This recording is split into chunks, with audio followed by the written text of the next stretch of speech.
So many desires, or as many desires, so many blankets.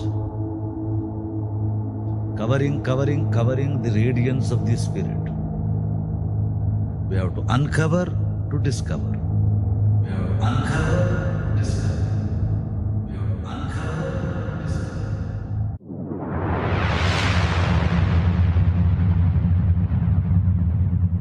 Namaste and welcome everyone to another episode of the Divine Discoveries podcast.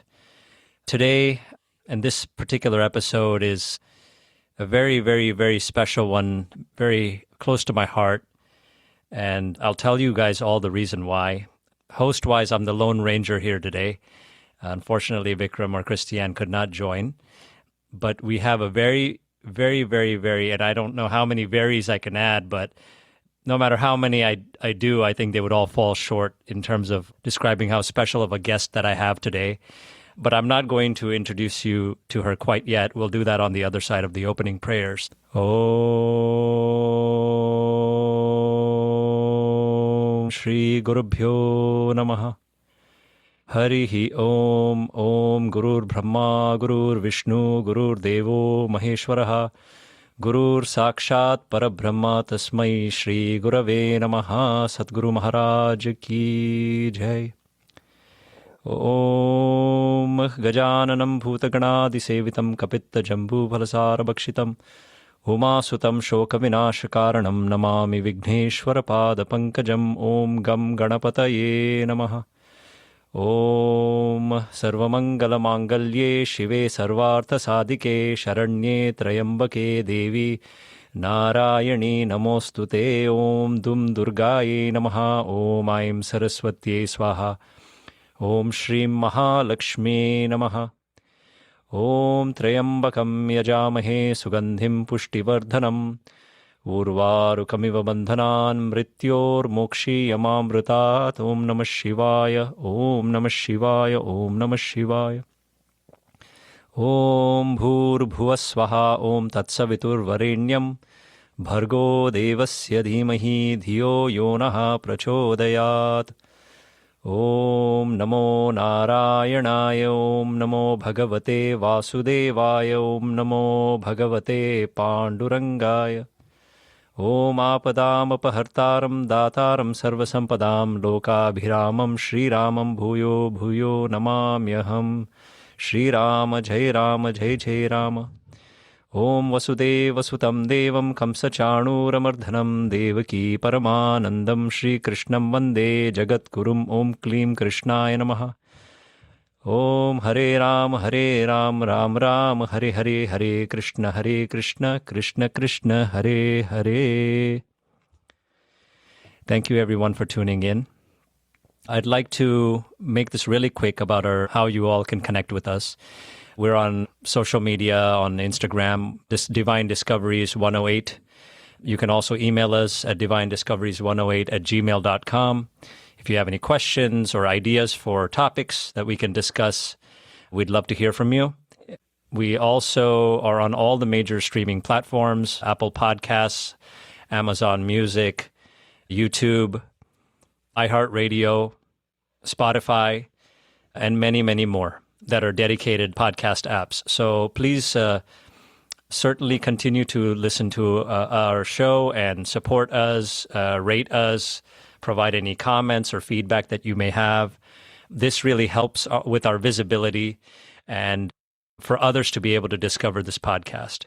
And those of you who have taken the time to listen and give us the feedback, it's very, very valuable for us. So thank you so much. We really appreciate that. So as I mentioned at the very beginning, this particular episode, all of them are special for me, of course, because it's a great learning experience.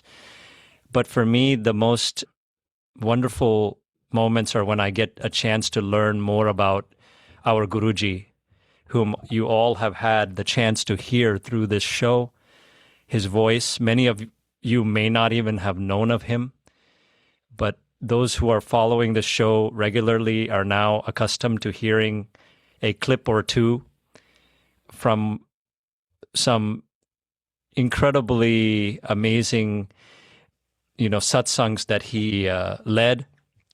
in the Bay Area. Really, the guest who I'm about to introduce is the one who supplied me with that invaluable, priceless, footage of our Guruji Sadguru Sant Keshavadas ji, whose birth anniversary, 92nd birth anniversary, happens to be today, July 22nd, 2026. And I'm deeply honored and blessed to have the presence of Swami Vandana Jyothi, who I consider a very, very integral part of Guruji's mission, who aided him a lot in his during his time on this earth, and who was a great, very trustworthy devotee of his, and very dedicated soul. And I'm so thankful to have her on the show today to speak about her journey with Guruji and to speak more about Guruji and his impact in her life, and what better day than today. So with that, I welcome you, Vandana, to the show. Thank you so much. I feel honored that you even asked me to speak about Guruji. It's always fun. It's always fun. Yes, Yeah, absolutely. yeah. So I'd like to formally introduce you, just so our audience knows a little bit more about you. Swami Vandana Jyothi, who I refer to as Vandana, I hope that's okay, Vandana. Although born in America in 1947, and no stranger to the rhythms of American slang, Swami Vandana Jyothi's Western woman's body contains a decidedly mystical Eastern heart. Half her life has been spent absorbing and sharing the teachings of her most remarkable Guru, the late Sri Sadguru Sant Keshavadas ji of India. Swami Vandana's mission is to live and teach the underlying unity among the world's religions, that is, that there is one and only one God whose holy names are many. Guruji, as he was known and loved by appreciative devotees worldwide, inspired her with his vision of building a place where all the religions of the world are represented, not as a stew of traditions, but as a teaching facility and holy shrine, which glorifies one God in all his/her/its infinite variety. Tathastu, amen, so be it. So again, welcome, Vandana. It's such a pleasure to have you. I'd like to go ahead and get started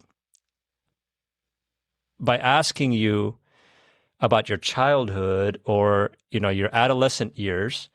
Before you met Guruji, did you have any spiritual inclination? I did, most definitely. And actually, it was even before that. I was a foster child, and that has its own challenges, of course. But in one of my particular homes, they sent me to a camp for 2 weeks, and then I got back to the foster home, and then they washed my clothes and sent me on another one for 2 weeks. It was that second one where I had my first experience, you might say.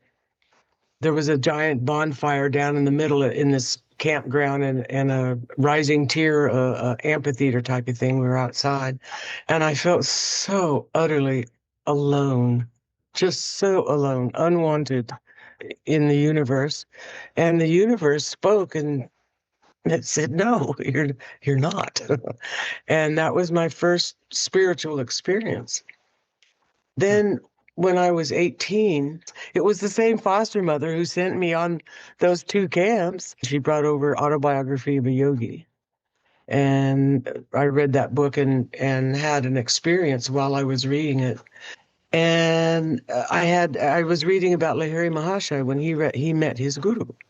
And as I read that, and it said he met his guru when he was 33. I'm 18 at the time, okay? And I immediately went, oh, I will be meeting my guru when I'm 33. And then I got involved in householdership and, work life and blah, blah, blah. Had forgotten that, would you call it a premonition or a prophecy or whatever it would be. And then I had a babysitter who was who for 2 years had been trying to get me to meet Guruji. And, I was feeling quite loyal to Yogananda, etc. And in fact, I had his picture, that last smile, that famous picture of Yogananda, the last smile, on my altar. And 2 years into her begging that I go meet him, went to that altar and asked if it was okay, and he smiled even broader, if I can put it that way. And so I got the permission to go and met Guruji at the Oakland airport. That was in 1981, and I was 33, and Wow. had a spectacular, eye-opening experience of Panduranga upon the immediate seeing of Guruji. And that was there were some profound realizations that occurred at the same time, of course. But he was beautiful. He shined like the sun shines. It wasn't light reflecting off of Guruji. He had rays of light coming out of him. And then at his side was a little girl, blonde-haired little girl, and he had his hand over her head. And that's what I saw. I felt it. I felt Panduranga, the Heavenly Father. And he said, and one of the realizations was the universe is entirely under his control. He has it completely under his control, no matter what it looks like. And the most incredible love.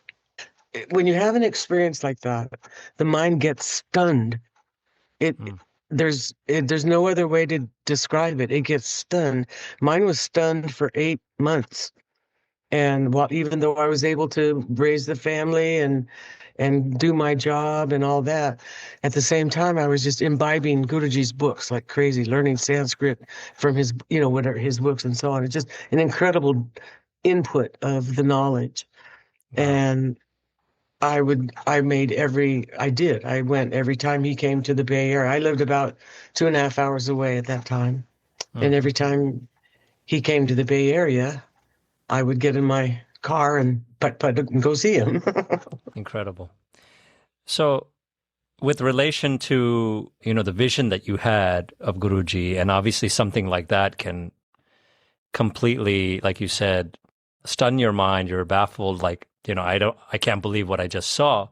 And not everybody had that grace to be able to witness what you did, No, and he explains that in my interview. He said, the ones who have worked together in past lives, when they come, into this, into another life, and they have that kind of experience. He said it's because I had done much in a previous life as well, that I earned. I don't know did he use the word earn that blessing? Maybe just receive that blessing. It's life altering. You're never the same, ever, ever, ever, ever. Never That's the it. same. Yeah. Never.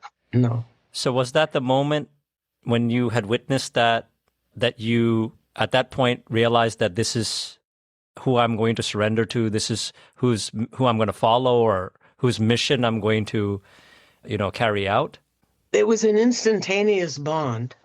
Mm-hmm. And in the interview that he recorded, he gave me the mission that he wanted me to perform, which I've not been able to do to date. That creating a place where all the religions were represented. Literally a physical place where all the money just never showed up to do that. Even though it's interesting how I've got plans and drawings and all the legal stuff and how to get permits and, the whole thing in order to do it. So I think from my birth, Devi Saraswati has been involved in my development, you might say, because I ended up with a particular set of skills and intelligence in order to serve Guruji, including the ability to learn software and archive his satsangs, which were almost 900 or maybe more, many.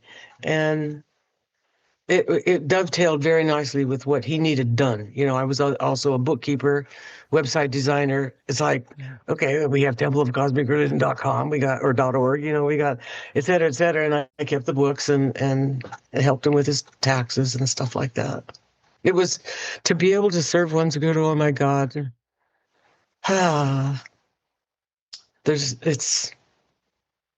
just it's more than a privilege. I don't believe there's words to say Yeah, how fulfilling it is, right. Now, in a material sense, did you experience any difficulties once you dedicated your time and your life to Guruji's mission on your in a personal material. level? On a Personal level. personal level, Yeah. it was a sacrifice for my family to let me go because I did eventually leave and move into the temple. And then Guruji appointed me the director in '87. And so Before that, uh, what were you? a Before that, devotee, a devotee. okay. There was Yeah. you didn't have like some sort of an executive title or anything. No, no, no, no, Okay. no. But I helped. I helped create input names to the mailing list and so on. This was when computers were first coming out. I had received a large enough payment that I could buy both the temple and myself one of these first Mac Pluses that came out in '84, '85. Yeah, I sacrificed my income too because obviously I was not charging the temple hello. Uh, to Yeah. do my seva. That would, yeah, I just wasn't. So So you were not doing a regular 9 to 5 type of job during that time? no, no, no, Okay. no, no. It was a full-time job, Full time. especially, yeah, it was, period.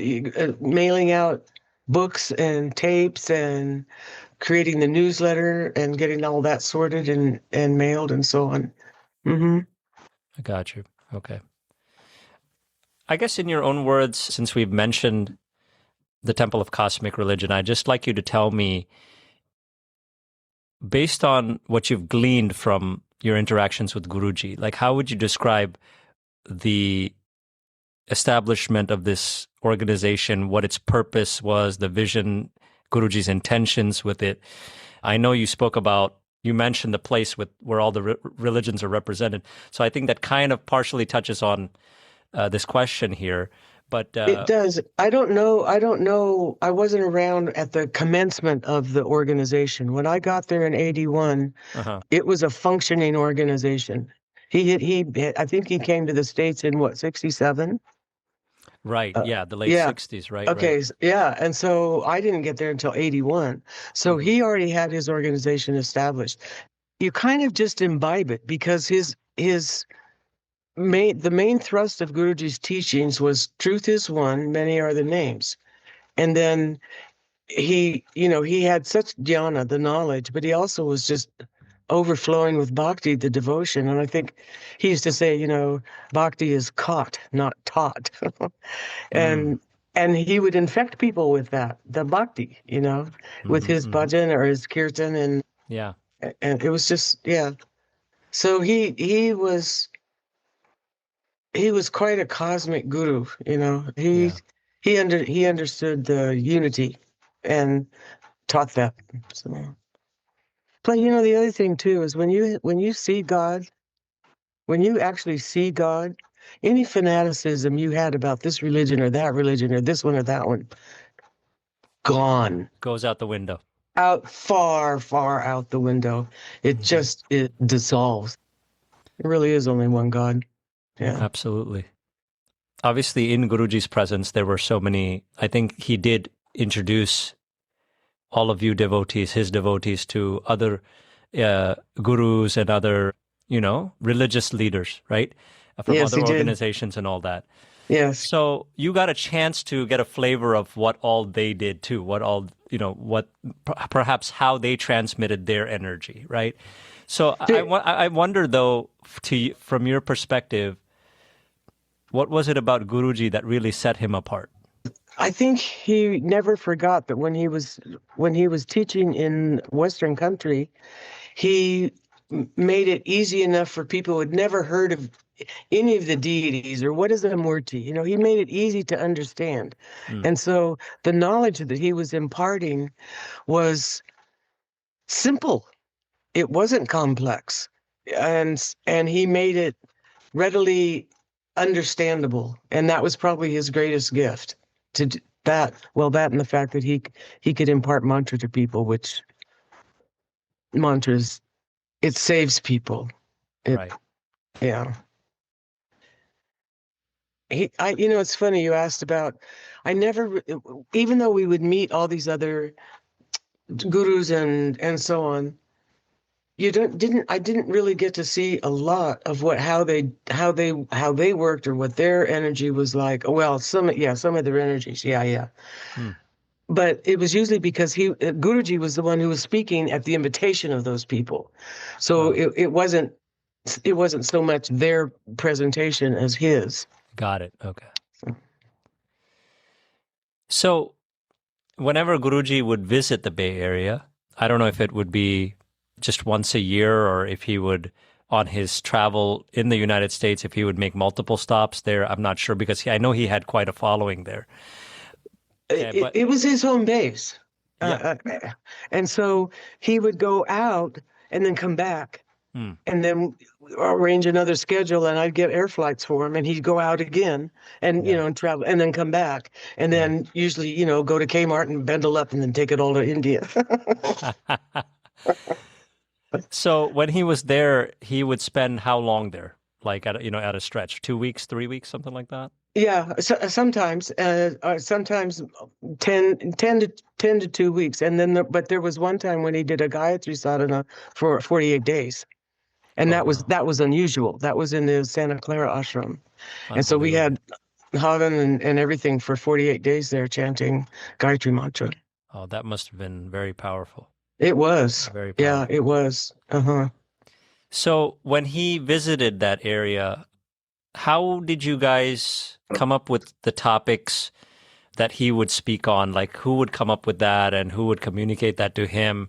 And how much time did he have? I mean, I don't think Guruji really needed any prep, but it was just like, how were all these things decided? And also, I know he had maybe programs at people's homes or at temples or interviews scheduled, radio interviews, television, I don't know. So how did you guys schedule all those things and not just the programs that were in the home temple, so to speak? He would get invitations to speak about a certain topic from people from outside, okay? But for what was happening in the Bay Area, when Sham was director, he came up with the topics. Guruji would sometimes say, get one on such and such. But usually it was the directors who came up with the topics. And that's what I was doing, And then when he would say, I want a Sri Lakshmi Puja on such and such a day, of course, we do that too. Right. Yeah, it's nice to see that footage, of not just the satsangs and the discourses, but also the pujas that he was conducting. Mm-hmm. It showed how much variety you could get with Guruji. A tremendous amount. He was a one-man show, really. I mean, he could do everything. He could. And the thing is that he almost always did it without notes or a book or anything. The only time he would bring a book down to the asana is if he was going to try and read some Sanskrit. Yes. And then translate it, for people. What he carried around extemporaneously to speak, it was incredible. It was just incredible. But he also had this uncanny thing about time. And I'm recalling two instances regarding time. He was recording the entire Ramayana, okay, and I think it was 8 tapes, and they're 90-minute tapes, right? Well, he would go to, 89 minutes plus point. He would go right to the end, never thinking, well, if that tape's a little short or one that we're copying to is a little short, it's going to get lost. But there was one day where he knew, I think it was the very last day, he had to finish the Ramayana, and get Sita and Rama back together. And he's reading it like this and tossing the sheaves, and then sing a song, and then and tossing the sheaves. I mean, he had like less than 30 seconds left, and done. It was done. Wow. He finished it in time. And then one time, at the World Parliament of Religions, at the 100th anniversary of it, Swami Chidananda, for some reason, decided everybody was given 5 minutes, okay, to speak. All the different, whoever was there, the different presenters from the all the different leaders, yeah, religious and from leaders. different religions as well. Mhm, And 5 minutes. Swami Chidananda decided not to take his 5 minutes for Hinduism and gave it to Guruji. Hmm. He hit it exactly at 5 minutes. No watch. No, he always had a watch. I don't know that I saw him look at the watch. It was just, it's like, come on. It's just, Yeah. How do you do this? You how know? do you do this? Yeah. Yeah. He's just incredible. He was incredible that way. Yeah. Just like, and so you just go, your mouth drops, you know? Huh. So. Incredible. So, Guruji, along with obviously the satsangs and all the other things that we talked about, you said books. You brought up books, so that leads me to my next question. You know, he wrote a lot of popular books too. You know, the Gayatri, the highest meditation, which I believe is the most popular one, and then there's a Ganesha book. There's one on, say, Lord Dattatreya and Ramayana at a glance and all that. So there's so many of them.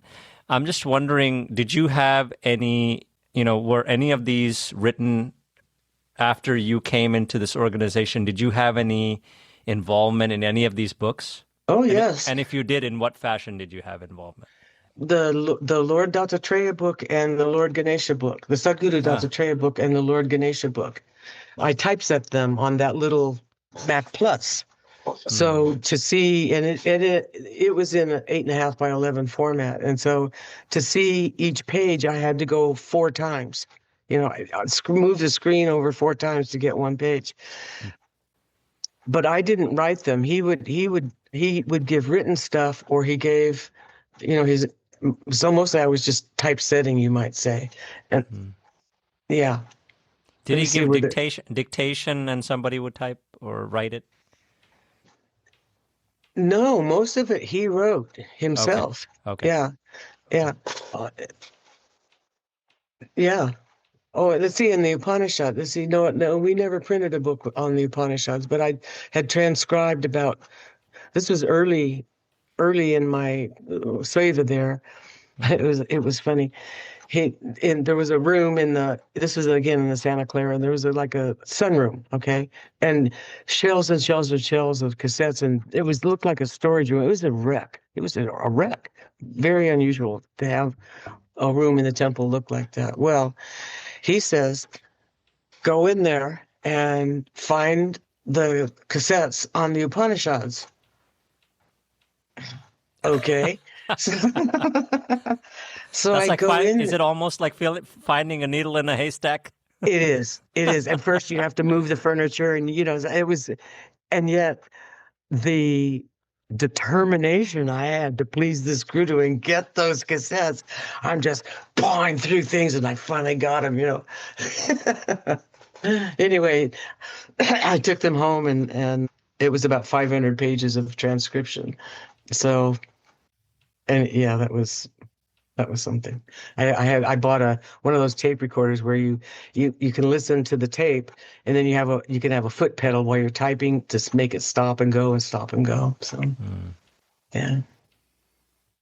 So since you've read and you've been involved in some manner with a couple of these books, but you've read probably all of them, if you had to single out one, which one is your favorite, and why would you say that? I read all of them. I also converted all of them to ebooks, but I was particularly taken with Essence of Bhagavad Gita and Bible. In a kind of sing-song poetic thing, is so inspiring. And when I had gone to, this was again early in my sadhana, and we had gone to an auditorium, a school auditorium, where he was I think it was on his birthday and so on. And I'm sitting pretty far back in the auditorium, and he's up on a stage, and he holds up this book. And this is probably why it might be my favorite book. I don't know, because I had to buy it right then. But a flash of light came from that book and went into my third eye. It's like, oh, I'm getting that book. Yeah. So I did. And it's a very full book, actually. A lot of knowledge in there. Amazing. Yeah. And that would seem like, you know, a really popular book, because it's combining these two very popular globally known scriptures, right? Yes, yes. And it's bringing probably the unification of those two, you know? I think so. And actually even the forward of it is great reading, because he tells the story about, the birth of the Bhagavad Gita. And so, and the Yeah. way he writes it is just, it's amazing. It's engrossing. Yeah. Amazing.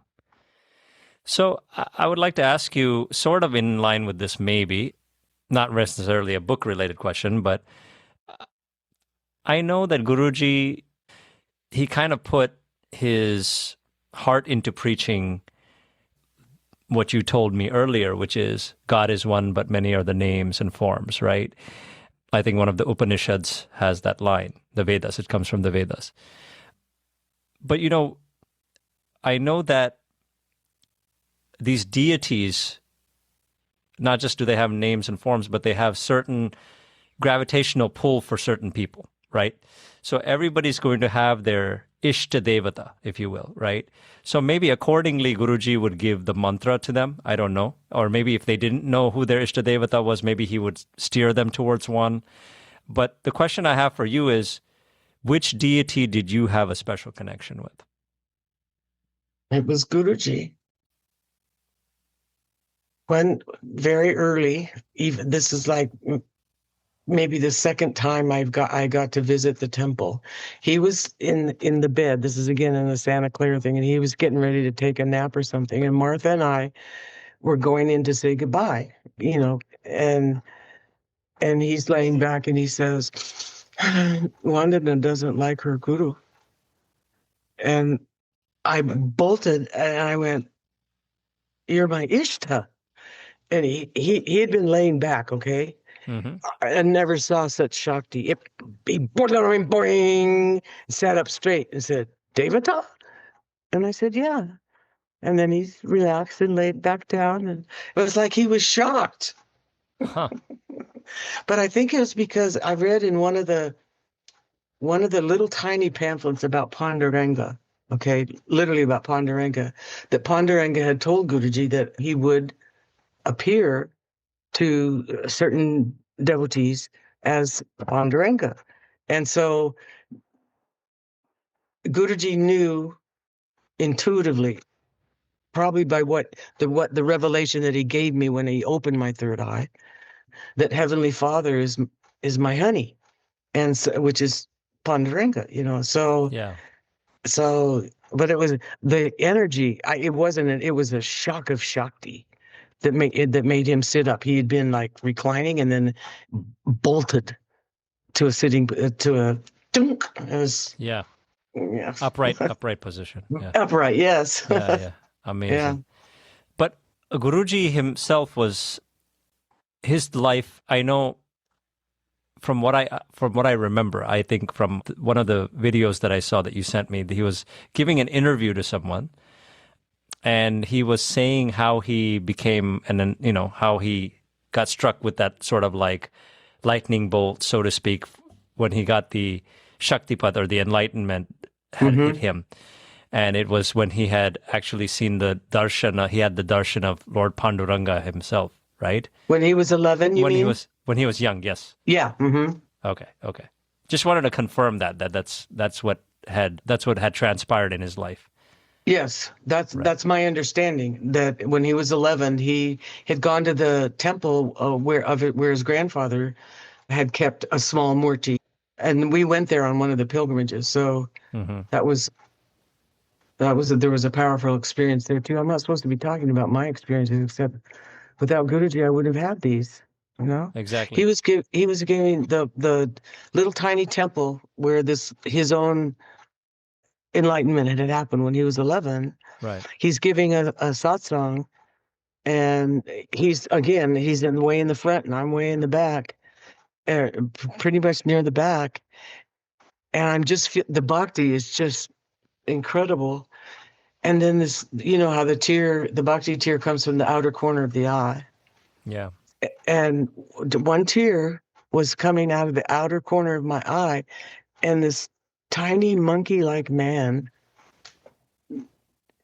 Seriously, how Hanuman is you can see him with one knee when he's kneeling down. Yes. Okay, that man did that and caught that tear.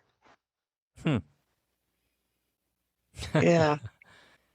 There are a lot of incredible experience. You know, it's funny as I'm thinking that sometimes you lay awake at night, you know, you're not sleeping or something, and then you just reminisce, you know, and it's like they keep coming back to me. These, Yes. wow, that was cool. But I mean, and you've had several such, you know, wonderful incidents that have happened for you, you know. I did, yes. So to remember that and bask in those memories must be amazing. It is, and it just it humbles you too, because you get humbled with gratitude. Right. It's just right. Yeah. Yeah. It was, but when you can make your guru laugh, because you know, I don't know if everybody else had a laughing relationship with Guruji. I did not. Okay, he was really strong on getting my ego tamed, which was not easy. But so when I made him laugh one time, it was just so funny. You remember he used to always tote heavy suitcases, many heavy suitcases, right? Yes. So we're in Florida, and one of the devotees had put him up in a motel, a rather seedy motel, may I say. We got there, and I had to clean the kitchen. There was rat droppings, and it was just terrible. Wow. Anyway, good. And the master bedroom was at the back, you know, and there's this hallway, and then you turn the corner, you're in the kitchen. So I'm working, and he goes, Vandana, just a minute, Guruji, I'm coming. So I go down the hall. I say, yeah, what can I do? And he points over in the corner, you know, and there's a cockroach there that's got to be at least 2.5 inches long, a giant cockroach. Yikes. And he goes, you know, get rid of it. And so I rear back and, okay. So I go get a glass and a piece of cardboard or, you know, whatever to cover the lid. And I'm getting ready to put that glass over the cockroach. And Guruji's on the bed behind me over there. And I turned my head and said, Guruji, do you need any luggage moved? And he cracked up because I said, this guy's really strong. He can probably move your luggage. And he laughed. Well, I enjoyed that, making him laugh. That's sweet. That's sweet. So when it comes to Guruji's satsangs, right, his discourses, and when he was doing his programs, and, you know, there were various different things he would do, you know, like, of course, he would pray in the beginning, and then he would put the tilak on everybody, and then he would, you know, sing bhajan, he would tell amazing stories, he would talk about whatever the topic is. So the combination of all of this together were these holy satsangs. So I'm wondering, what is it, if there's anything specific that got your juices flowing, your spiritual energy flowing in you? What was it, if there is something that you can pinpoint that really got your spiritual energy high, if there was anything like that? Yeah. From his satsangs, you mean? Yeah. That's a very interesting question. And as you were asking, I was thinking, there isn't one. I was always, the knowledge that he shared when he was sharing knowledge, I found thrilling. When he was sharing the Bhakti and his kirtan and the stories of the saints and so on, it was thrilling. From start to finish in a satsang, you were engrossed, you were captivated. Totally, yeah. Although I was totally, but it's interesting, in the first few years, maybe the first 2 or 3 years, it was so embarrassing because I would just keep crying. And then I'm taking, I tried to wear saris and stuff, so I have the palu and everything, and I'm wiping my eyes and and I just would cry and cry and cry. And then it stopped. I mean, and I was embarrassed. It was embarrassing. I wasn't loud. I wasn't like, but wailing or anything. Yeah. No, none of that. No, and more discreet than that. But yeah, I couldn't stop crying. Then it was. Why do you think that was? Why were you crying? I have to look back at it and go, I think it was the purification. I think the singing and the knowledge, the knowledge that was coming, it gets rid of ignorance, and and the bhakti that's coming makes you feel like you're loved. Mm-hmm. And I didn't feel like I was a sinner. I wasn't crying because I was, not worthy. It wasn't that. It wasn't a negative emotion of crying. No, the only negative part about it is why in the world did God connect one's nose to one's tears? So the nose is running. Come on, that was embarrassing. That's all. That's the only negative thing is and it was in public. Crying, and for me, I'm a very private person, actually. So crying in public at a satsang, I don't even know if anybody saw me, but it seemed like, I must be really obvious, So, but it stopped. It's interesting that you mentioned crying, because sometimes when I listen to Guruji's Harikathas, sometimes even in a language I don't understand, like Kannada, right? When I listen to some of them, just suddenly I'll start tearing up. And it's not really, and it seems like it's certain points in that satsang that trigger that. I can never figure out why it is. It's something in his voice or something in that moment where he's singing a certain way or something, and it triggers some emotions inside of me. And I don't know how to explain it, but it brings tears to my eyes, and I feel like, his voice was reaching God. I felt like that, That's the bhakti, He lights a fire, and bhakti is a fire. It consumes. Bhakti, as much as knowledge, I think, consumes ignorance, because and purifies one's heart. And so that singing that he's doing, he went in the very first satsang that I attended.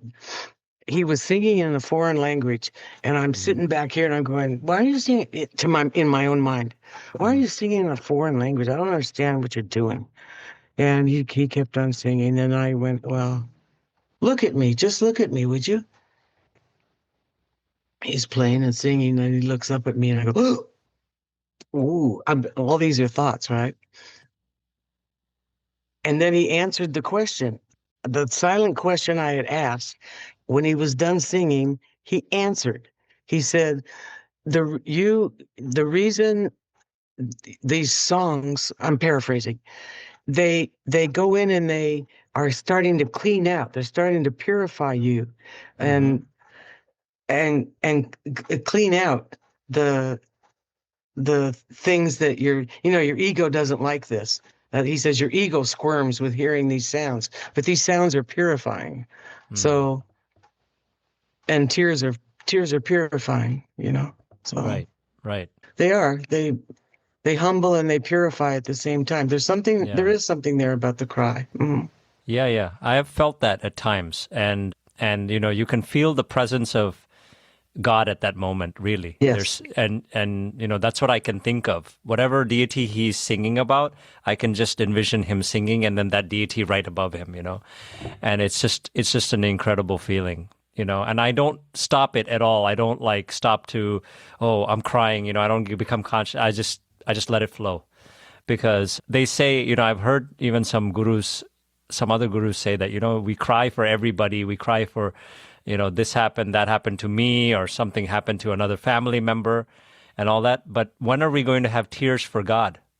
When are we going to have tears thinking about our Creator? And maybe when I have those moments, I remember, that thing, and I'm like, okay, maybe the tears are good. These are good tears. Let them come. Oh, they are. They're good tears. No doubt about it. And those are different tears than the ones I was crying. Yeah. So, that's why I was asking you. I was like, I don't know the ones I were crying were a little different than what you're expressing. Because yours, some of it was longing, for sure. Some of those tears were longing. As much longing to have the same consciousness that he had. Yeah. So I could get out of my ego and like that, Right. Yeah. So what would you say is the most profound or impactful, life-changing teaching that you've received from Guruji? And if you want to explain why, that's fine. And, why it has stayed with you till now, if there is such a one that you can say is, I've you could I've sing said aloud. it probably so many times.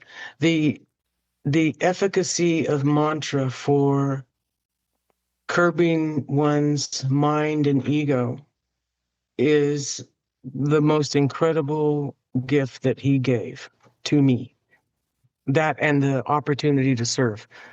But mantra, I cannot praise it highly enough. And in a way, that's his teaching, the holy name. You know, the holy name saves. Well, yeah, it does. So, but Absolutely. and again, a lot of people think, oh God, I'm going to chant mantra and everything's going to be hunky dory, but they don't realize, and he spoke about it often. When you first start out with mantra, it's going to start digging up the junk, and you have to, offload the junk, and then everything gets calm and peaceful and quiet at the bottom of the mind's lake.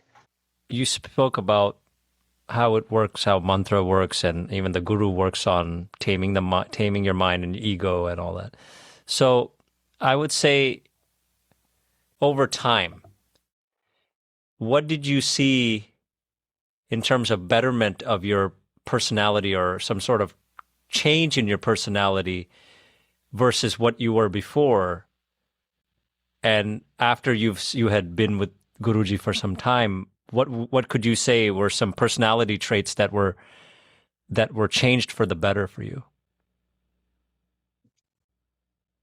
One of the things I came into this birth with needing to learn was more patience. So I have more patience. I think a whole bunch of my early childhood and other experiences that I've had in my life, even as an adult, create a lot of anger. So Rama mantra is the cure for that. So I'm a lot less angry than I used to be.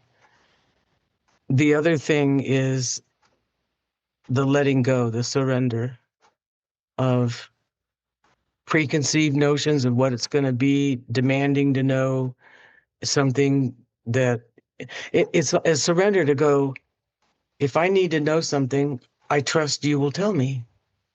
I trust God will let me know if I need to know or do or, say something.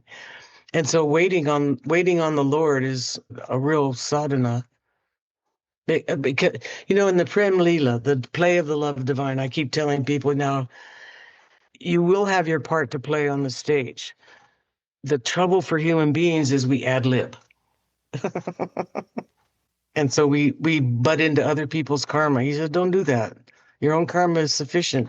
And that's my experience, Mm-hmm.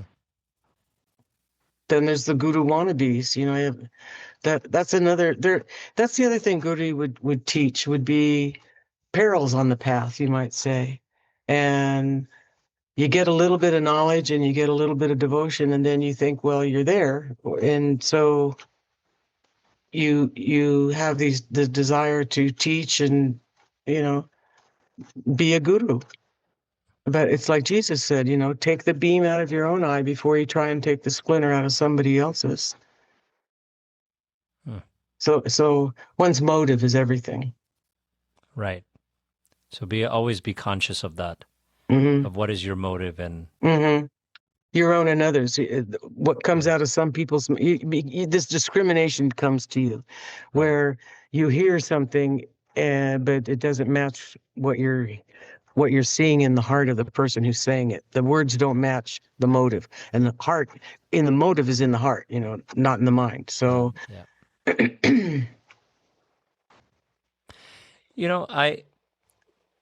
I remember we had this conversation a couple times maybe about, and I remember you mentioning that a devotee and a disciple are not quite the same thing. They seem to be used very interchangeably. Sometimes they say disciple, sometimes they say devotee, and many people think that, they can be used interchangeably. But can you explain to me what your understanding is of the difference between these two, if you can define each one? Yes, and I'm actually speaking how Guruji has spoken of this subject. A disciple, a guru might have at the most 12 disciples. They are created, he said, they're created together by God to accomplish a certain mission. A devotee is a fan, not a fanatic necessarily, although some devotees are fanatics, which is an ego-based thing. Sure. But a devotee, a disciple is bonded to that Guruji. And the thing, it's important to remember that Guru is God. Guruji is the personification of that principle, Guru. And so I use Guru to speak God and Guruji to speak of that individual who was filled with God. It very similar to me, and people get mad at me when I say this. Jesus Christ, it's not Jesus Christ, first name, last name. It's Jesus the Christ. Jesus was a man who was filled with Christ consciousness. People don't like it when I say that. It's how I would say Guruji was not God. Guruji was animated, filled, possessed by God.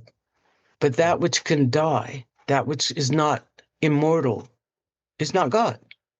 And so, again, and it's very difficult, especially for some disciples, to distinguish between the form that's filled with God and God, the spirit within that form. And a lot of Westerners get lost there. I've seen it with Eastern devotees as well. They get lost in that, and it's easy to see why. It's very easy to see why that happens, but it's the difference between distinguishing between the light and the light bulb. The light bulb is what carries the light. Yeah. And the light is God. Exactly. Right. And the thing about light bulbs is the reason you want to purify is because the light is let's say I'll use weird figures. The light is like 300 watts. But if your body is only a 75-watt bulb because it isn't purified enough, that'll create a problem. It can create a big problem, mental and physical. So that's the whole purpose of the purification, is to have your body and its nadis, its nerve senders or however you want to call it, prepared for that sort of influx of the light. So when we say devotee, you said it's somebody who's like a fan, somebody who, is a big admirer of this, of this aura of this individual or this being, right? Right. Does that mean that they're less committed? No, not necessarily. The other thing about a disciple is the guru transmits the light into a disciple. And so I think that's when the bonding occurs. Devotees can make huge advances on the spiritual path, by following a self-realized master. And the self-realized master, if you need more, then that master will guide you to your guru. That's what Yogananda did for me. Okay, now go here and get initiated. So amazing. So I want to know. We obviously introduced you as Swami Vandana Jyothi. So I want to know how that came about. How you got initiated as Swami Vandana Jyothi, because was it an inner calling or something that you had expressed to Guruji that you wanted to take on some more evolved? Felt like you were spiritually evolving to the point where you wanted that, or was it Guruji who mentioned it to you that I want you? I want to. No, I asked him for years. Please give me sannyas. Please give me sannyas. I mean, I'd already left my family, et cetera, et cetera. Please give me sannyas. Nah. It wasn't until I finally said, inside, I don't care anymore. That's the year he gave me sannyas. And it was marvelous. We were again in India.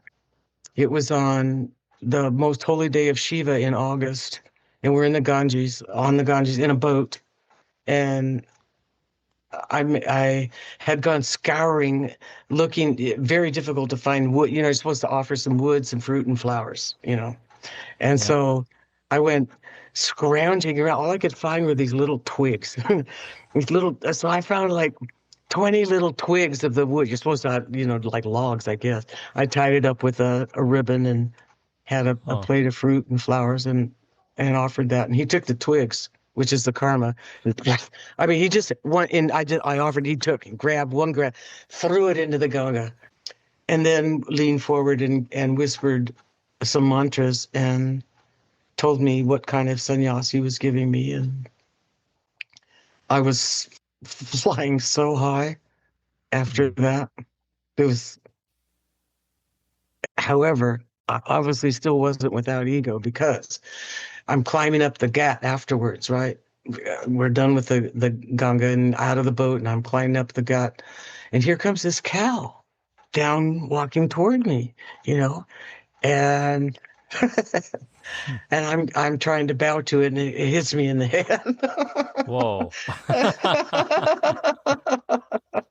So, yeah.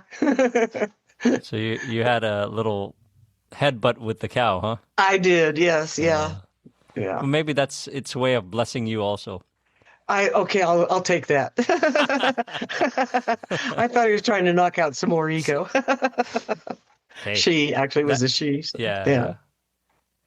Could be multiple reasons, It could be, yeah. Yeah. But there, how many times you see a cow walking? It was really a steep ghat, many stairs. How about it was halfway down the ghat? I was like, whoa. So, Wow. A lot of the episodes that we've done this season, this year, have been revolving around the concept of karma. And, we did a series on karma and, tried our best to introduce this term in simplistic way so that people can understand, but in trying to be, accurate with it, because there's a lot of misconceptions with that word. And we tried to clarify and get rid of all of those with the great, guidance from Guruji's books and the karma, liberation from karma and rebirth, and his satsangs, of course. So I guess my question is, how do we go from being, these karmis, the ones who are just in this material world, incurring karma, being ignorant, to becoming true karma yogis? Because that's where you're actually if you become a karma yogi, you're sort of graduating, so to speak. You're reaching the goal of a human birth, right? So how do we transcend this sense of doership? We hear about that in the Bhagavad Gita. Lord Krishna mentions, don't think of yourself as the doer, and do your actions, but don't think about the results or the fruits. We hear that all the time. So does it really ultimately come down to the Guru's grace for that to manifest for you, for that to actually happen in your life, for you to become a karma yogi? Or does it take more than that? Is there a desire that you have to do that? I don't know. I'm just wondering. I think it takes grace and self-effort. Again, doing the mantra, purifying either with puja or scripture study or stuff like that, or listening to satsangs. Yeah. The prarabdha karma, the karma that you were born with, okay? Right. Not the karma that you created in this lifetime, but the ones that came in with your vasas and so on. Right. There's nothing much you can do about that. So Right. then what you do is you ask God for the grace to suffer and enjoy your karma with equanimity. That's how I pray regarding karma, because I do have prarabdha karma. Obviously, my physical ailments are prarabdha karma. And so the surrender to enduring it without rage or disappointment or ranting. Mm-hmm. All of that is accepting it with more of a, and that's I'm a okay sadhana. with whatever it is that's thrown. Thy will be done, not mine. And that put it in simply, and that's a sadhana in itself. Is living with one's karma in a state of peace. That's a sadhana right there. Mm-hmm. And then obviously try not to make more. So Right. that's the free choice thing. Guruji said 80% is predestined, 20% is free will. So I always try to teach my kids, make good choices today because you'll be living with the consequences in the future. Correct. Right. And going back to what you said, it takes self-effort. So it's one thing is just the physical effort, but it's also the intention, the motive, what you were saying. Like it's not just that the guru is going to suddenly grace you and say, okay, now starting this next instant, you're going to be a kind person. You have to want to also be a kind person, right? Like you want to change, right? Not necessarily. And I'm not even going to use the Hindu scripture for this one. I'm going to use the Bible. Saul, who converted to Paul, he was against Jesus. He didn't want anything to do with the light at all. Mm-hmm. And Jesus went, too bad. Boom, here's your light. And it changed his life. So that was grace. And not perhaps intended, not desired or requested. Not even desired, maybe anti-desired, yeah. Wow. And so Guru's grace can ameliorate anything because it's the power of God. He doesn't always do it. He does, in fact, most of the time the masters will not take away your karma. But they can. They have that power. The true guru, the real guru, there's some phonies out there. Well, that actually brings me to my next question. Perfect lead-in. Somehow that connection is just perfect. So, you know how the Holy Scriptures, I saw a quote from one of the verses from the Shvetashvatara Upanishad, where it says that one reveres the guru as they would revere God. Okay? And that one should do that once they meet a realized true master, right? So, but in the world we're living in, there's so many that pose to be gurus, many that are giving wonderful satsangs in terms of like what you call Bhagavad Katha. They're doing a lot of these. There's a bunch of them who sing Bhagavad Katha and tell the stories and all that, just like Guruji used to do, right? But many of them are starting to get worshipped. And I don't think many of them are true gurus or enlightened beings, enlightened masters. I feel like they have a talent and they are inspiring, I think, many to chant the holy name, which is what is prescribed way for Kali Yuga, people of the Kali Yuga, in terms of bhakti practices and all that, which is wonderful, right? But a lot of them are being, people are going and touching their feet and, treating them like they are gurus. And then we've obviously had several who have done magic tricks and, those kinds of things. And people are like, oh, wow, that person pulled something out of thin air and must be an amazing, master like that. So the thing is, we're living in a time where there are, people either absolutely blindly will follow someone like that, or they're so turned off by all of them that they say, I don't care for any guru at all. I don't need a guru in my life. I can, wherever I go spiritually, I'll just do it on my own. And obviously our scriptures, recommend against that, right? Even Lord Krishna has said, you must find a bona fide teacher to understand the wisdom that I am giving you. Yeah. And he meant it not for Arjuna, but he's meaning it for the people who are going to benefit from reading the Bhagavad Gita, right? So my question is this: do you believe true gurus still exist today to guide humanity? And how can one decipher who a real guru is? Yes, there are still gurus today to guide humanity. Some of them are not walking around on the planet, but the thing about guru is there's no death to a guru, just to his body, but that consciousness remains.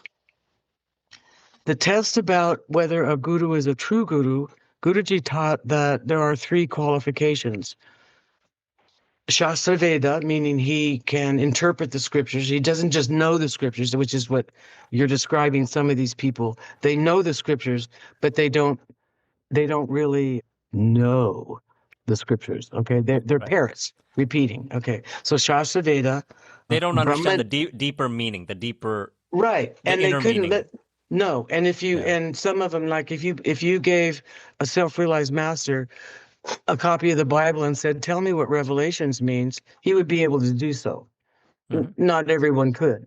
Hmm. So yes, it's the meaning of the scripture, not just the words of it. The other is Brahmanishta, which means he is always uninterruptedly connected to God.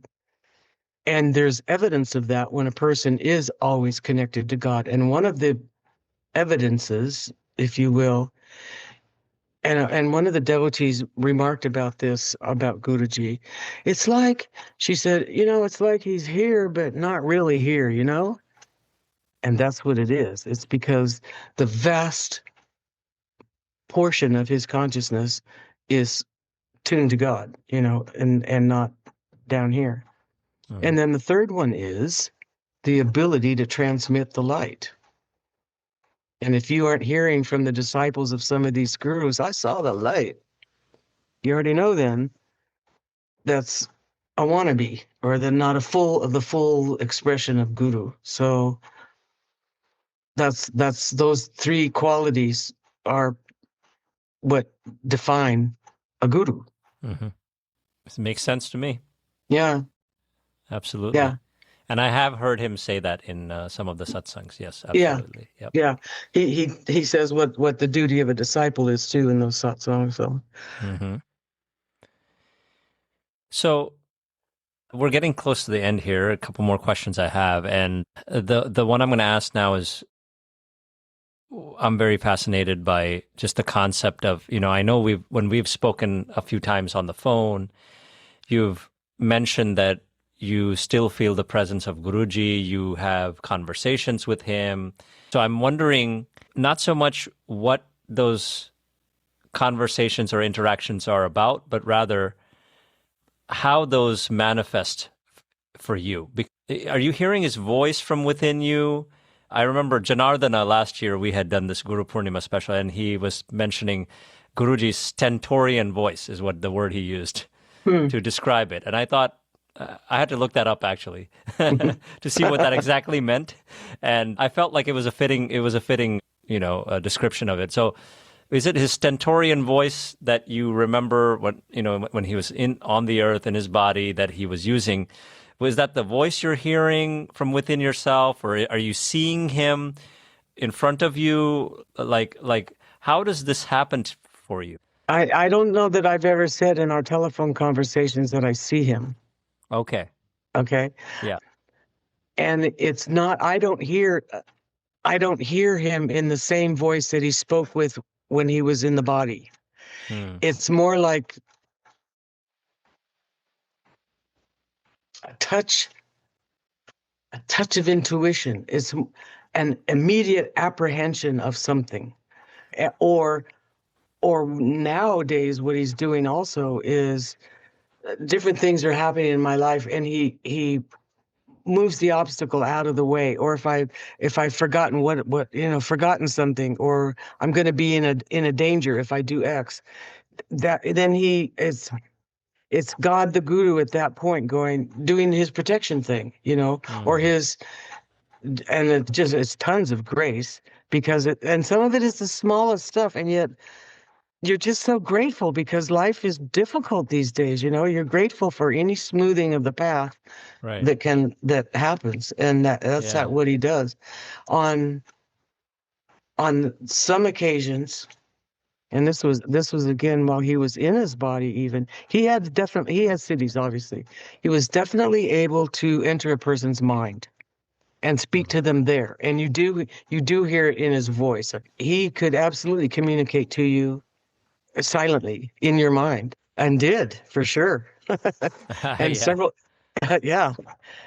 And some of them I can't really share, but I was just reading today where something that Guruji had said: information comes bit by bit, but knowledge comes in a flash of light. And so in a way we're speaking, that when you study the scripture, you're speaking the scripture and all that, that's knowledge. Okay.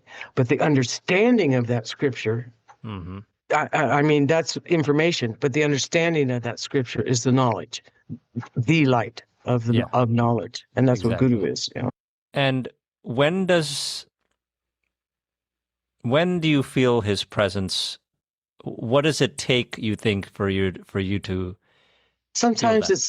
sometimes it's just so spontaneous. Mhm. I'm not thinking of him, and he touches me, Mhm. and it's so funny these days. I don't know if you know Fleetwood Mac's Songbird.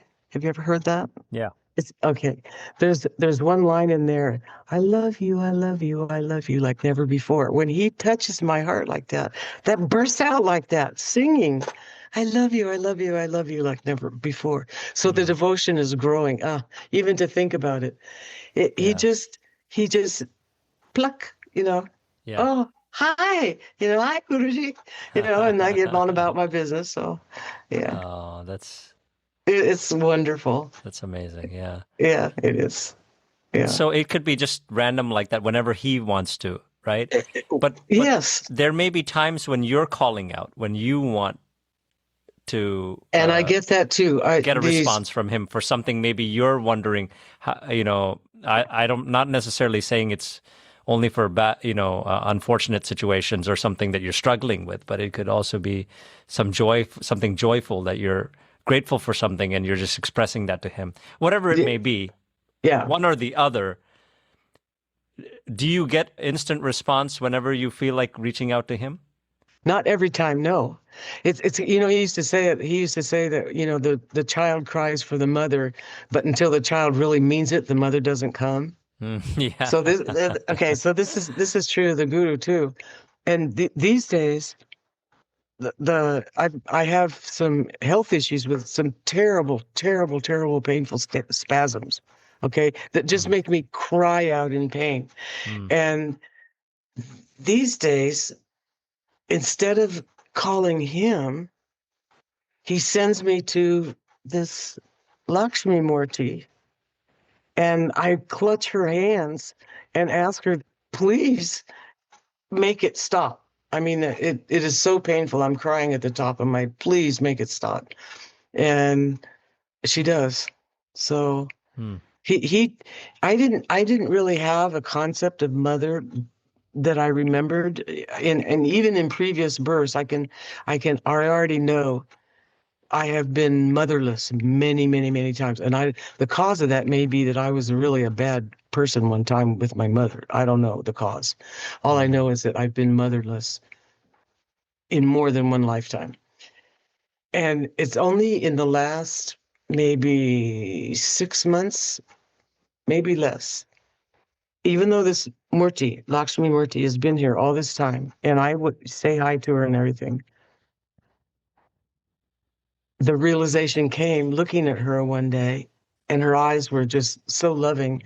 And I went, I do have a mother. I do have a mother. And we've had a very nice relationship since. That's beautiful. Yeah, it really is. It really is. Yeah. Amazing. When we started this conversation, we talked about how it's Guruji's birthday, right? And how beautiful it is to be recording this today. But, the thing is that the day that this is going to be published is going to be a week from today, July 29th, which is Guru Purnima. And what another beautiful day, right? So to me, it's like a week-long celebration. Yeah. Because for Guruji's birthday and Guru Purnima, to me, is the same thing. Yeah.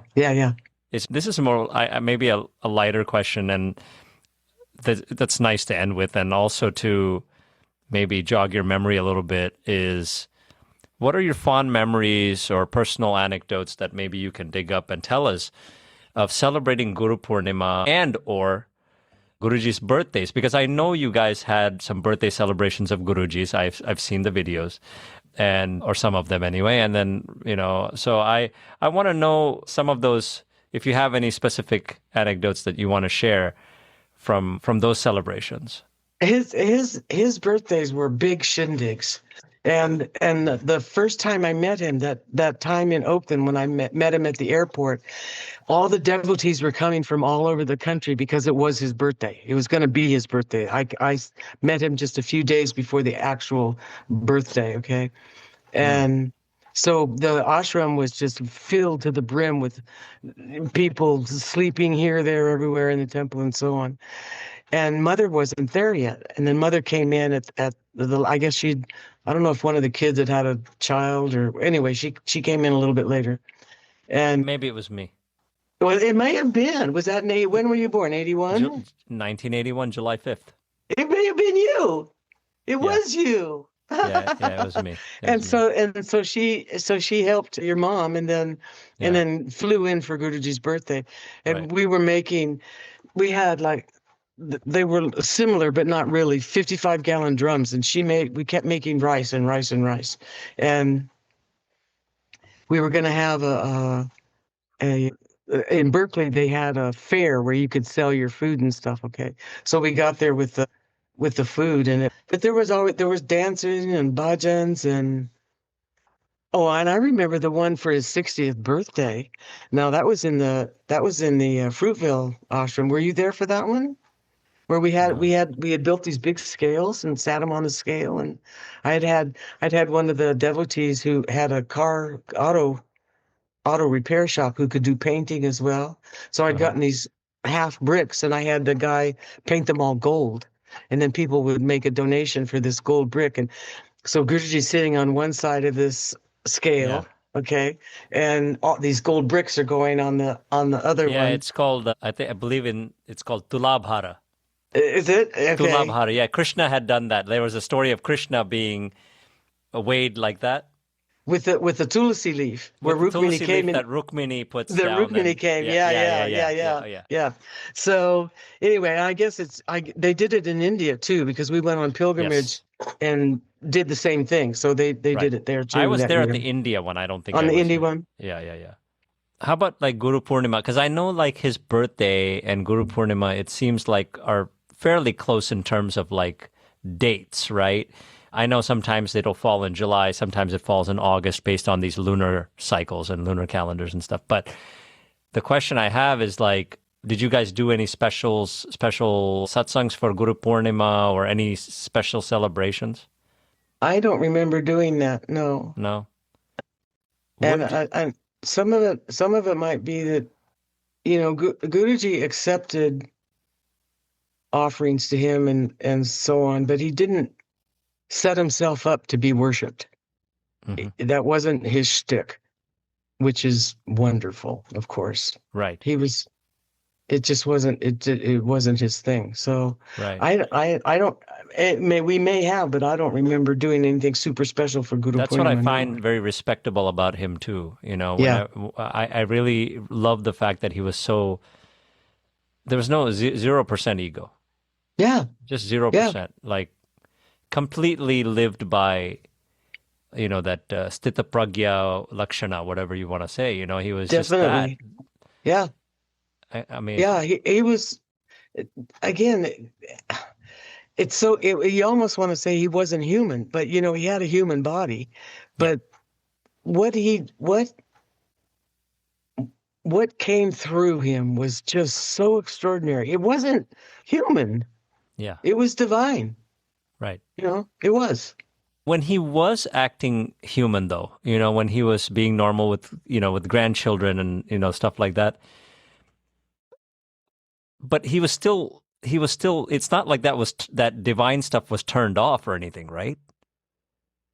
I don't think so. No. But you would know better than me because you're the family. Was it turned off? No. But what I mean to say is like he acted just like, he acted like when he was giving satsang, he was a different person.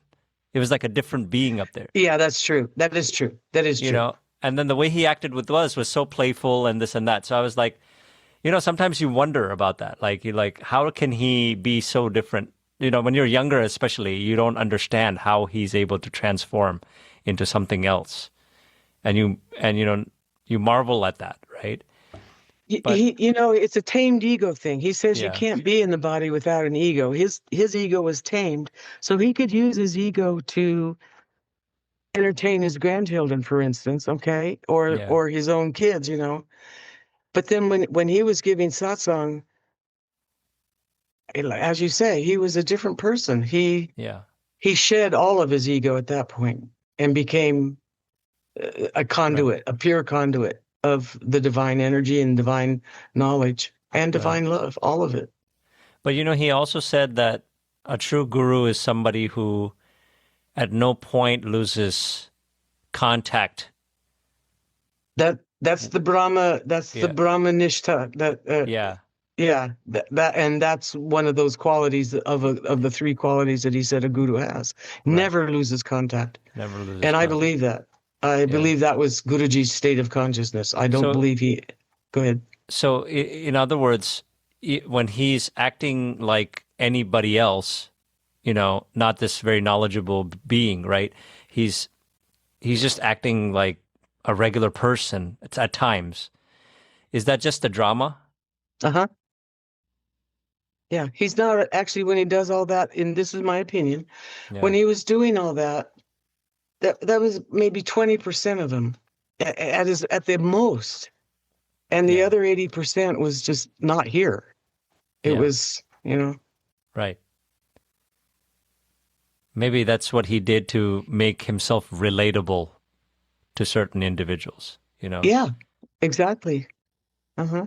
Yeah, And you can see the wisdom in that, because yeah, if if if you can't see if you can't relate to at least some sort of element of humanity in him, or right, personality, let's call it right, personality, right, right. okay, then it seems like an unattainable goal for you, for Correct. Right, oneself, right. and so he shows that, yeah, no, you can have it all. Yeah, I mean, Yes. have it all is the wrong thing, but I and understand what you're saying. yeah, okay, Yeah, yeah. yeah. How about your birthday? When is your birthday? In October. In October. Did you ever spend that in presence of Guruji? Oh, yes. And the one I remember, I mean, the birthday that was just like poof was I had already typeset the Lord Dr. the Dattatreya book, okay? So, and Raja, this was in the Santa Clara ashram, and Raja brought out this cake that was it had to be 2.5, 3 feet.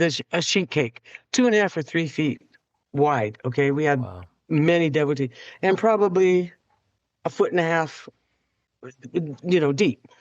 And she brings that, and it has, I think it was my 39th birthday, but they had an extra candle. So there's 40 candles here, and they're all like, 1.5 inches apart. Just she brings out this cake, and they sing "Happy Birthday to you," and everybody sings that, and then Guruji says, "Make a wish." I don't even have time to think. He says, "Wish for the success of the Dattatreya book," and I start to. I nod I do the Indian yes, Yeah. sideways, yes. And I open up my mouth and draw in a big breath, right? And I get all ready to blow out the candles, and they were extinguished, every single one of them, without me blowing on it. Wow. Every single candle, the power to burn had been withdrawn. Poof, gone. Everybody in the room saw it, except the one guy who wanted to see Guruji do his siddhis. He didn't get to see it, and everybody else did, and I just laughed. I was giddy. It was so fun. Wow. Just the power to burn was withdrawn from those candles all at once. I never did blow out. Huh. It Incredible. was fun. It was very special. A special memory for you, yeah. It was and a very supernatural situation. totally Yeah. supernatural. Yeah, Yeah. a great fun gift, and yeah, it was really fun. And it was also, what was also cool is that everybody else saw it. They knew I wasn't. I could have told that tale later, and if it had happened in a room with just me and Guruji, who would believe? Right. But everybody saw it. Everybody saw it. Yeah, it was Amazing. yeah. One time he grew 12 feet tall. in front of me. I had been a naughty girl the night before, and I came in the next day to the hotel room to serve him. And he knew I'd been a naughty girl, and he drew himself up, this Mahima, drew himself up, and his head was almost, these are the tall ceilings in these palaces, right? And his head was almost touching the ceiling. And I'm looking up like this, and he says, it's very difficult to climb the path and very easy to fall. And he wouldn't let me serve him that day. So I crawled in shame back to my room. Wow. Some of these things, like you have to experience that to really know, But thank you so much, Vandana, for sharing these very powerful memories and some of these incredible mystical experiences you've had, and then, patiently answering all these questions. It was a wonderful conversation. Thank you for giving me the opportunity. And, my parents came back from North Carolina, from the Carolinas, I should say, since my sister is in South Carolina now. And Guruji has another great grandchild now, because my sister had a baby 2 months ago. Is that her first? Her first, yes. Yeah, and her name is Nisa, so we're proud. I'm a proud uncle. And, I had invited them last night, since they just got back a couple days ago. They were still kind of getting back into the swing of things in their home. So I invited them last night and said, it's Guruji's birth anniversary, let's get together. And they said, yeah, we'll come over. And they brought some food over. So we had a nice feast. But before that, my dad, led the prayer in my little temple room. And we sang a couple of bhajans of Guruji. And we had a wonderful, time remembering him through that. That's good. Through that, family prayer that we did. And then after that, having this conversation and having listened to him earlier today, it was it's just been a wonderful day. And I'm glad that a lot of it was sort of listening to him or thinking about him, and listening to what you have to say about your own experiences with him, which is always enriching for me. So once again, thank you, Vandana. It was such a pleasure. It's such a blessing always to converse with you, and especially in context of this, in anticipation of Guru Purnima coming up, which is really the day when so many out there who are on the spiritual path pay homage to that guru who has transformed their life. One should think that it's not, that there's only one day a year that's Guru Purnima. When you start, it's Guru Purnima is every day if you allow it to be. Yes, correct. So, very true. And that's what I do. He's with me always, and God is. There's no other way to look at it. God is always with you. Right. So, okay. I so appreciate getting to speak with you again. Absolutely. And in closing, we have a clip of, Guruji's discourse where he speaks about the importance of bhakti, devotion, and he also speaks about how one can go about realizing that through the 4 special mirrors. So I put this clip together. And thank you, Vandana, from the bottom of my heart for gifting me this wonderful footage, the videos, the audio clips, the electronic versions of the PDF versions of the books that he wrote. For me, this is just priceless, and it's like nectar for me. And I wasn't sure initially how I would utilize this for the greater good of people, of humanity, right? How can I share this with people? But it is through this medium, through this podcast, that I felt I could do that. And I'm so thankful that I'm able to put these small little clips in there, which really speak volumes. Even though they're short in size, they're obviously his satsangs are hours long, but I take what I think is the most important essence of it, and I put it into these episodes, and I'm just so happy that I have this. I knew it was going into good hands, and I knew you wouldn't just hoard it. That it's your dharma to do what you're doing. So yay. Thank you so much for your blessings. So I'd like to leave you all with this clip of Guruji. I hope you enjoy it. Thank you so much for listening to this wonderful conversation that I had with Swami Vandana Jyothi. And if there are any feedback or anything, like I said earlier, please do let us know. And I wish you all well, good health, and happiness. Om Shanti. I asked Sister Vandana, what is the subject for this evening? She said, whatever. I asked God, what should I speak? He said, whatever. And I asked all of you, and your heart also says, whatever. Whatever, wherever, whosoever cannot reach God unless through loving devotion. This loving devotion is called Bhakti. Bhakti is the way to Mukti. Mukti is freedom. Bhakti is devotion.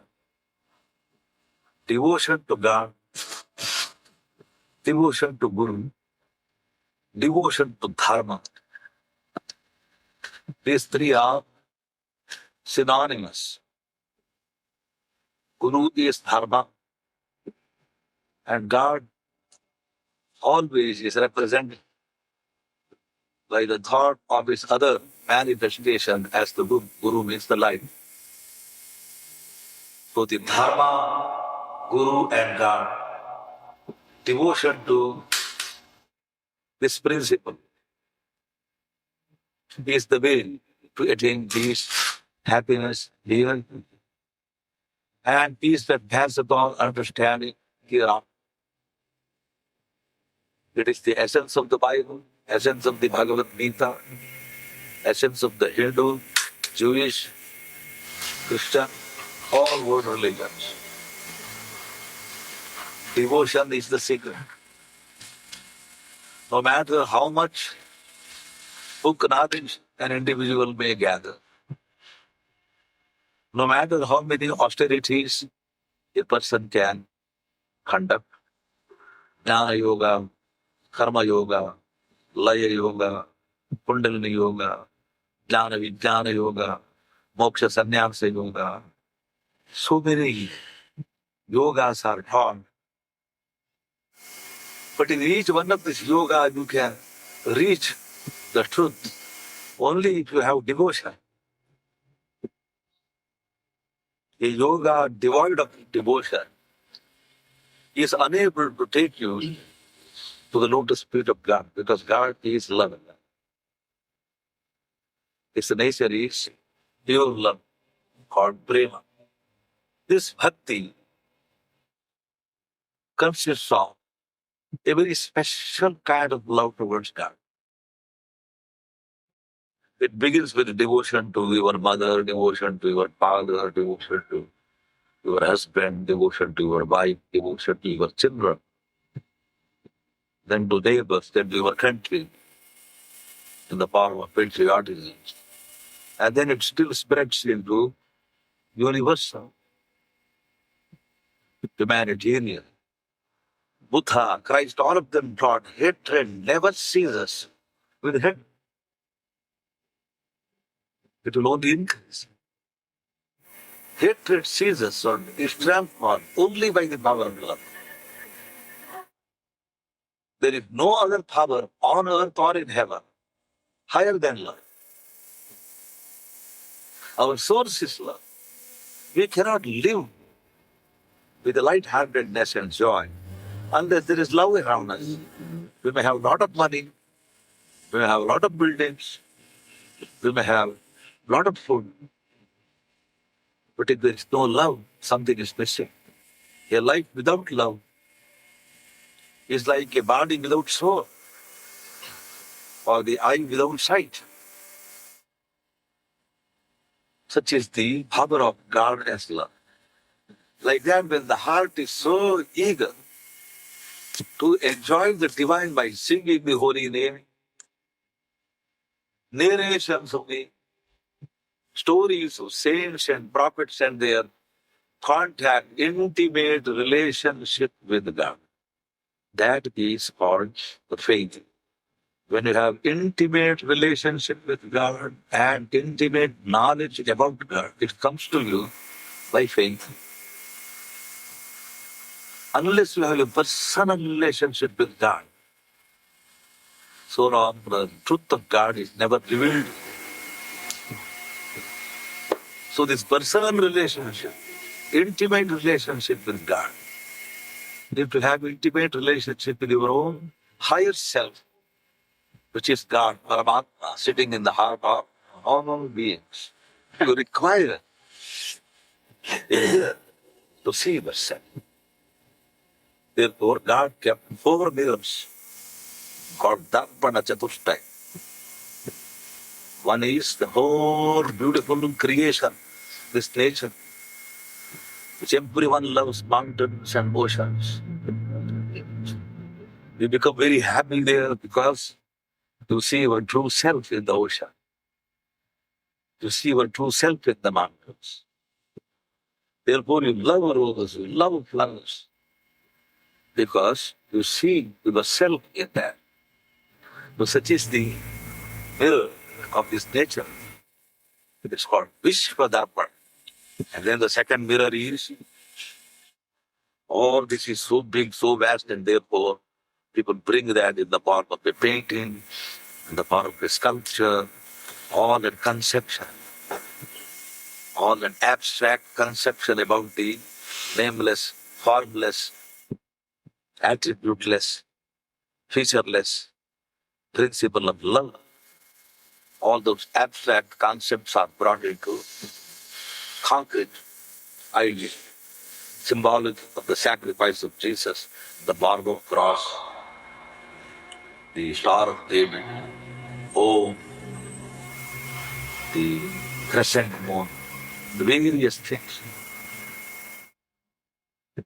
And those symbols, when you know the meaning behind them, the concepts which are concretized in the form of images, statues, symbols, churches, mosques, monasteries, and the bell, Tibetan bell, flute, various things which you participate, are all creating those holy feelings in your heart.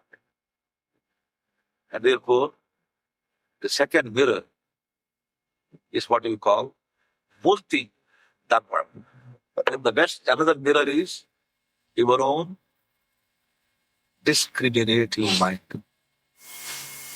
A mind that has still steadied itself in truth. A mind that has high elevating, beautiful thoughts and higher values of life,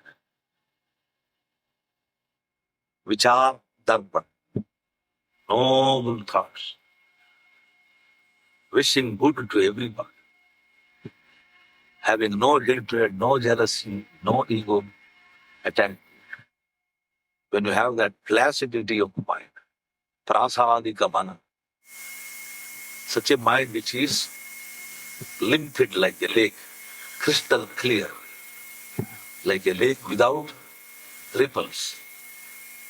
Such a mind called vichara, vivek, discriminative mind, where noble thoughts come because of the Gayatri mantra. The more you chant the Gayatri mantra and the bhajana, then so many high spiritual ideas come to you from every. Ano bhadra kritavo yantu vishvataha, the Vedas declare. That noble thoughts come to me from every side. Mantras have that power in bringing noble thoughts. Because mantra means that which takes you beyond the mind, to the realm of the heart. And the highest of all the mirror scenes, the Guru. Because we require a person like us to be on earth, who should eat like us, drink like us, walk like us, commit a lot of mistakes like us. And in the midst of that, one who has the knowledge of the kingdom, one who is taken by God, by his own choice, as his fruit, as his instrument. When we have such an example of a person who has the power to transmit the love energy into you and to create the fearlessness in your mind, with the emphasis that God alone is shining through your eyes, taking away all other false ideas about yourself. That power which transmits constantly the light from the kingdom of heaven, message from God, and inspire every one of us by the ultimate touch of that divine love, is the one which people can relate and understand in all the world religions. Without Christ and those saints, there is no Christianity. No one can understand. Without the life and teachings of Mahatma Gandhi, Tukaram, and the great saints and shamans of all the world religions, there is no other way through which you can get that inspiration. Therefore, Guru becomes the central, extraordinary, beautiful mirror which we can relate and understand, and there we are able to reflect ourselves and realize ourselves better than in any other mirror. Because even when you walk by the ocean, or bathe every day, or look at the flowers every day, still if the ego and egotistic thoughts are dominating, you see only salt water in the ocean. And you become only beach boy and beach girl, and will not appreciate that ocean represents the ocean of consciousness. That Guru had to remind you. Flower you may see, but when Guru says it is the love letter of God, that makes a new sense to you. Begin trying to read what is the message that like that, everything around you becomes saturated with the devotion. Thus the Lord declares again and again the Holy Bible, Bhagavad Gita, Bhagavata, and I'm easily available to such saints, sages, and artists. Tesham jnani nityayukta eka bhaktir vishishya. Hold on to the feet of such saints. Dedicate your life, surrender your ego, and learn the lesson of drinking this nectar through my divine name. I am manifest as my name, hallowed be thy name.